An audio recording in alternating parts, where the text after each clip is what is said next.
This video was brought to you by Dashlane. It's r/EntitledParents time. That awkward moment when you call a kid by their name and their mother erupts like Mount Vesuvius. What silly reason does this entitled mother give for her overblown reaction? Keep watching to find out in this episode of VoiceyHere's Entitled Parents. This story was called, "My dog can't go for walks anymore because of your hex spawn." So this is absolutely a rant because I'm livid. People just aren't willing to tell children no, are they? It's one thing to raise an entitled brat that only you have to clean up after. It's an entirely different thing when the rest of us all have to suffer because your stupid gremlin can't comprehend the concept of not doing something it wants to do. There is a family that moved in a few houses down from where mine lives that has very young children, 2 boys and a girl, all under the age of 10, and it takes about 5 seconds of interacting with these kids to realize that they have never been told no in their entire lives. We have a tree swing out front that my parents had put in for my sister when they were little. These kids treat that swing as if it's public property. They're on it literally all the time. It drives one of my dogs absolutely crazy, as she is very protective of the house and the people inside, and barks non-stop at them when they're there. Any attempts to get the kids off the lawn results in either raspberries being blown or a temporary retreat, only to come back 5 minutes later. My mum has tried talking to the parents about this, but the most she's gotten is a shrug and they're just kids having fun. The thing that really ticks me off though is the fact that because these brats just do whatever they want, we can't walk my dog anymore. I have 2 dogs. One of them is a bull mastiff puppy named Teds, and the other is a nearly 9-year-old pit bull named Clover. Now Clover is one of the sweetest dogs you'll ever meet. She's super gentle, loves everyone except the mailman, and is an overall angel. She used to love going out for walks around the block, sniffing things and saying hi to everyone she met. She can't do that anymore. A couple days ago, my sister and I had Clover out for a routine walk around the block. All was fine and dandy until one of these 3 hellions rolled up. It was one of the boys. I think he's about 7, and without even asking, he starts petting Clover. This initially wasn't a problem because again, she's incredibly friendly. She sniffed at him, tail wagging, and as dogs do, licked his hand. The kid went, "Ew!" and smacked her on the face. It startled her, clearly, but didn't put her off too much because she was still wagging. My sister and I, on the other hand, chastised him. We told him he wasn't supposed to do that, and that if he couldn't play nice, he wouldn't be allowed to pet her. Kid acted like he hadn't heard a word. Strike 2 came when he pulled, very harshly, on her tail. Clover yelped and backed away from him. I was about ready to drop kick him. I told him that was it. He needed to stop, and my sister and I started to walk away. This brat chased after us, whining that he wasn't done petting the doggy. We told him yes, he was done, to which he pulled out the age-old, "You can't tell me what to do." I tried explaining to this kid. Really, I did. I handed my sister the leash and had her walk Clover back home while I tried to explain to this kid that if a dog owner says no, you can't pet their dog, then you can't pet their freaking dog. "But I want to pet her." "You can't right now. Pulling on her tail hurts her, and you can't play with someone if you hurt them." "But I want to." "Maybe some other time if you're going to be more gentle, but not now." Little brat pushed past me and darted after my sister. By the time I realized what he was doing and started to chase after him, he was already right up on them. Clover was, understandably, frightened at the sight of this thing bolting straight at her. It didn't help that the first thing he did upon getting to her was grab one of her ears and pull, screeching, "Doggy!" like a kid half his age. Clover yipped very loudly and yanked away from him. Now would probably be a good time to mention that this dog has teeth the size of saber-toothed tigers. She didn't growl at him or anything,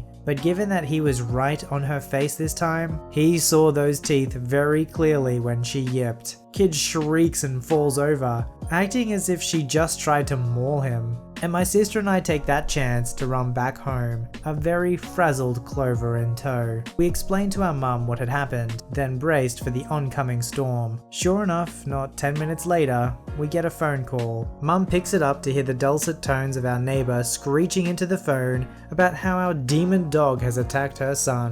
and how she was going to call animal control to get her put down. My sister and I were terrified because we knew it didn't matter whether or not Clover was innocent. She's a pit bull. People want to put pit bulls down pretty much just for existing. So any excuse, no matter how fabricated, is enough for them to do it. The two of us were practically sobbing, clinging to that sweet girl for fear that they may be our last few minutes with her. My mum managed to talk this woman down. I think the fact that we have footage of her children trespassing, as well as footage of them taking stuff from our garage. We set up a camera after we noticed like the third lawn toy mysteriously go missing. May have been mentioned because this lady suddenly decided that perhaps calling the cops was not in her best interest. She backed off, but the damage was done. We've just been letting Clover into our fenced backyard to go to the bathroom. We haven't had her out for any walks since then, and the general consensus is that we're pretty much just going to have to keep it that way. We can't risk one of these stupid kids interacting with Clover again,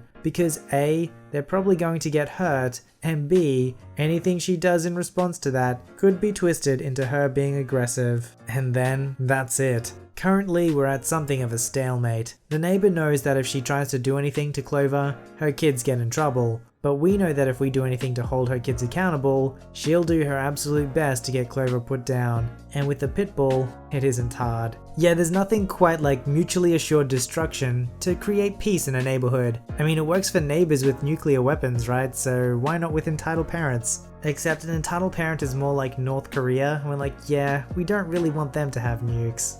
This story was called How Dare You Cycle on the Cycle Path. Last year, I worked at a theme park, which was at the end of a very long cycle path, which looped around the coast. Since the alternative route was an A road, most of us brought bikes, and we ended up forming a little cycle club to commute in. One day, we're going along the path, and I'm in front. A man stops and literally blocks me with his bike. I had the choice to either stop or swerve into the A147. "What the heck?" the man splutters, and scoots his bike closer. I guess he was trying to square up to me, but he looked like a penguin with hemorrhoids. Anyway, back to the quacking. "Get off that bike right now! You're breaking the law, you selfish cow!" One of my co-workers quipped, "What did you do this time?" This probably didn't help the situation. The man ignores my co-worker and keeps yelling at me. "My kid is cycling here! You're putting him in danger!" Said kid is wobbling along on a trike, but thankfully on the far side of the pavement. His dad isn't watching the kid at all, so I'm not sure why his otherwise impeccable safety concerns didn't apply to his kid being unwatched near heavy traffic. But what do I know?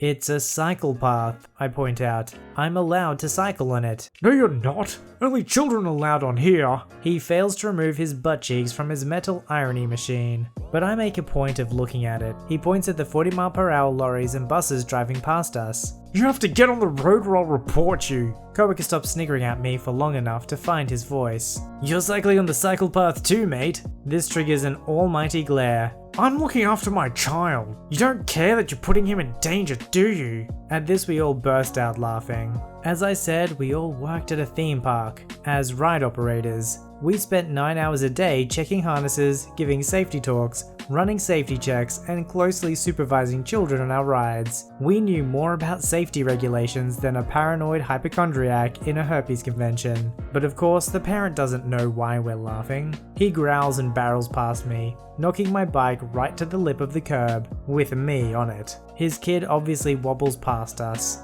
once again behind his dad. In the whole argument, the man hadn't looked at his son once. For the rest of the season, all my friends teased me for cycling on the cycle path. If you're concerned for your kids' safety while they're riding a bike, there are plenty of places you can go that are either designed for them or are much quieter and safer. Why he felt the need to take his kid next to a busy road on a cycle path where obviously other adults are going to be cycling, and then expect them to not cycle simply because his kid is there, is beyond me. This story was called EM Blames Me for Hacking into Library's Wi-Fi. For one of my assignments in my coding class, we had to use a coding language, not Java, Python or C++, to make a program and make a shorter presentation on the language, and I was stuck in VB, Visual Basic. I wasn't thrilled at first, but I came to enjoy it. Very easy. I kind of look like the stereotypical hacker from movies. Expensive laptop, white, dark hoodie, and long lines of code, and all of a sudden, poof, Karen is behind me. And so, it begins. What are you doing? Oh, slightly startled. You're hacking? What? Don't try to deny it. I saw the programs and lines of text. Trying to take my passwords, are you? This is my assignment. Oh, so someone's paying you to do this. Let me guess, trying to get out credit card numbers and email passwords. I was confused as, what the frick are you talking about? I'm doing this for my class. I don't know if she heard me. Hear that, everyone? This boy is trying to hack into your devices. Ma'am, this is my school assignment. Then why so shady? You have a black hoodie with the hood. You're up sitting alone, and there is pop-ups on your computer. Probably another account you hacked into. First of all, I like this hoodie. Second, this spot was open, so I sat here. And third, these are error messages from my program. Mom, what the heck is going on? Stay out of this, PK, and don't use your phone. This criminal is trying to take money from us. At this point, the old man who was at the reception walked up to the EM. Hey miss, can you not be yelling at this kid? He's trying to get some work done, and you're just complaining in his ear.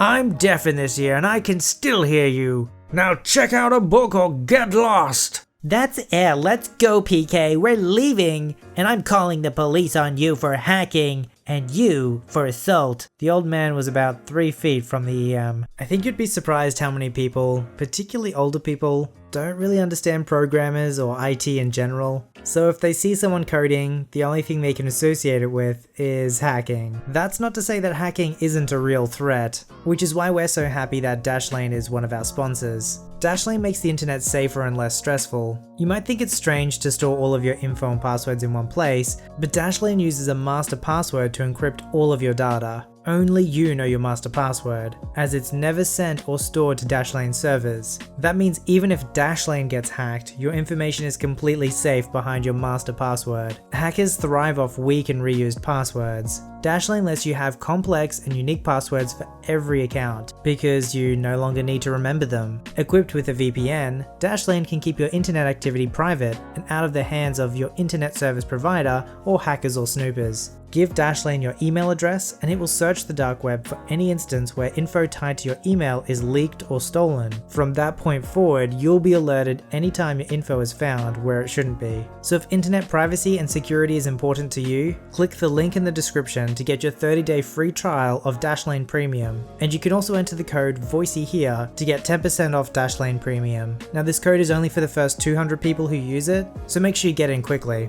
This story was called EM Tried to Get Me Fired Because I Called Their Kid by Their First Name. So I've worked in childcare since I was 17, so as you can imagine, I've got a lot of stories with EM. I've even posted some. This is my most recent encounter and is honestly making me rethink my profession. So like I said, I work in daycare, and it's been a really great job as I have been working through my degree plan. I'm going into my last semester and this is my last summer I'll be working at this company. I've never worked with a younger grade before and they placed me with first grade for the summer. I was bummed, but it's whatever. I'm making money.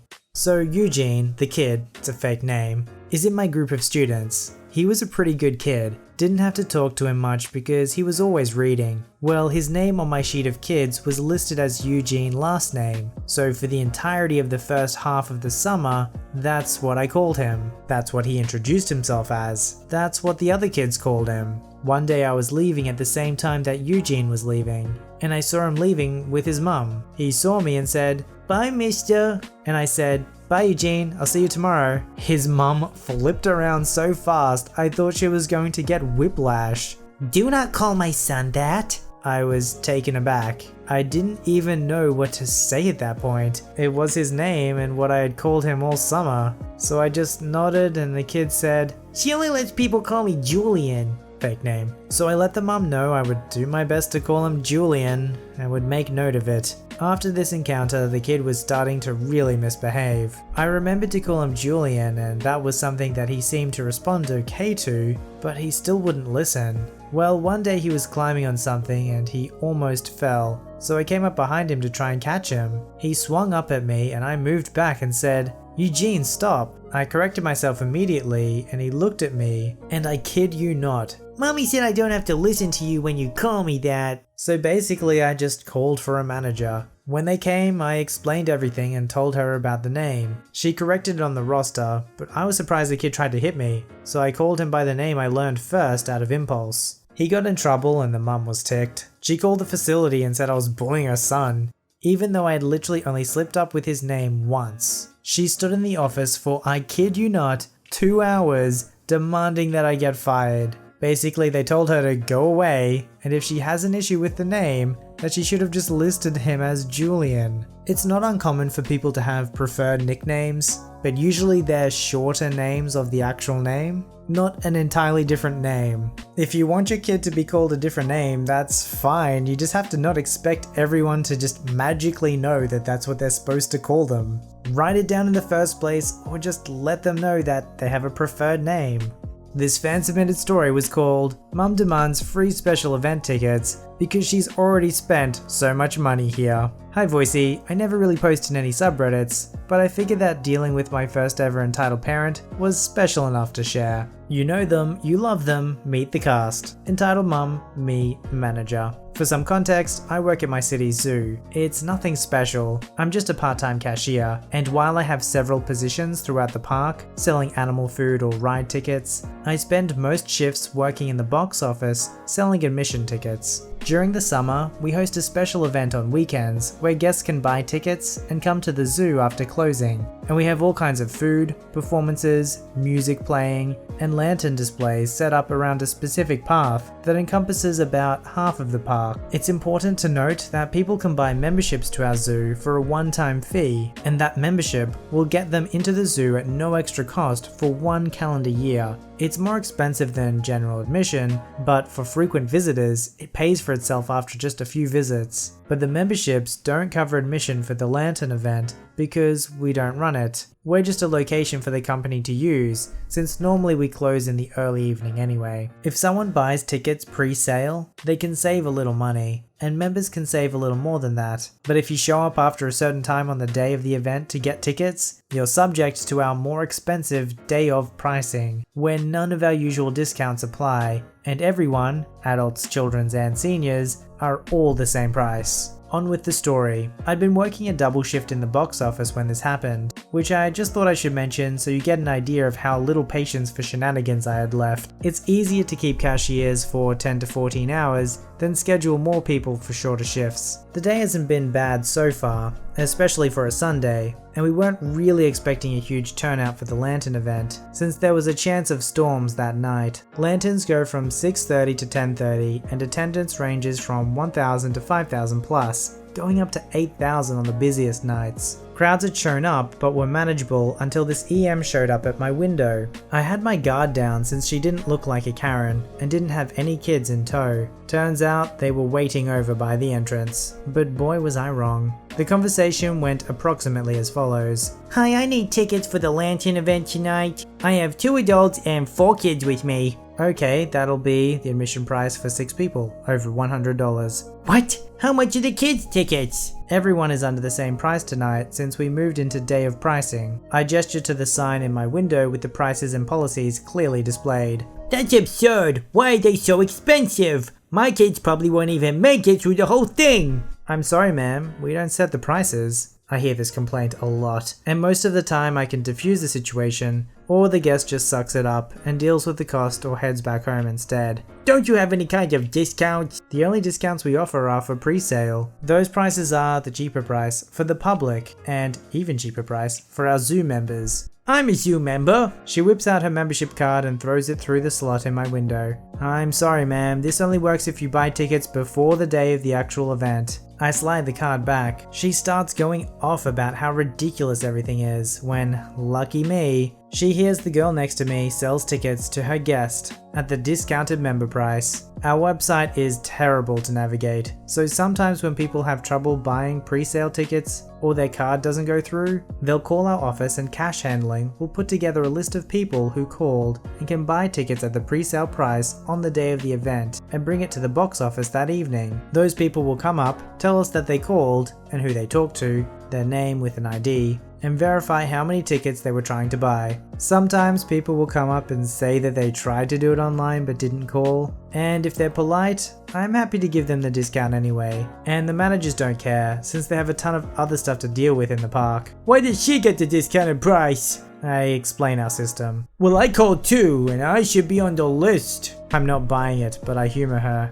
Okay ma'am, you just need your name and ID. She pauses for a second. I assume she was reconsidering the move she was about to make, but she gives me both, and obviously she's not on the list. I'm sorry, but you're not listed on here, so I can't give you the discount. I could have, but she was being so rude that I didn't want to let her have it. This is so freaking stupid. All of this. I'm sorry ma'am, there's nothing I can do. You know what? I should get my tickets for free. Pardon me? For all the trouble you're causing me and all the money I paid for this membership, I should get free tickets. Literally nobody gets free tickets except some employees. We don't even give refunds unless you have some kind of extreme circumstance. I can't do that, ma'am. Then I want to speak to your manager if you're going to be useless. Being familiar with stories of entitled parents and their perceived finishing moves, this is what I had been anticipating. As luck would have it, all our managers were off doing something else in the park, and the only way to contact them was over the radios. So that's what I did. Me on the radio. Can I get a manager to the box office please? It'll be about 20 minutes. We have a situation we're dealing with. Turns out a crowded outdoor event in 100-degree weather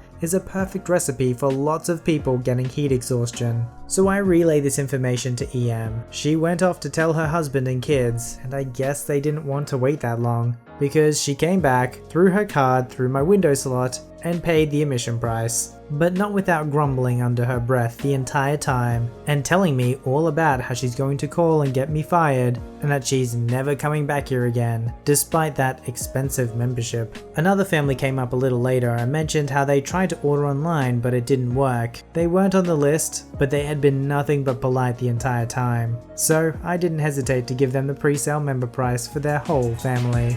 If you'd like your story to be narrated by me, don't forget to visit the subreddit r/VoiceyHere. Link below. Don't forget to like this video and subscribe if you'd like to see more. Alright, I'll see you in the next one.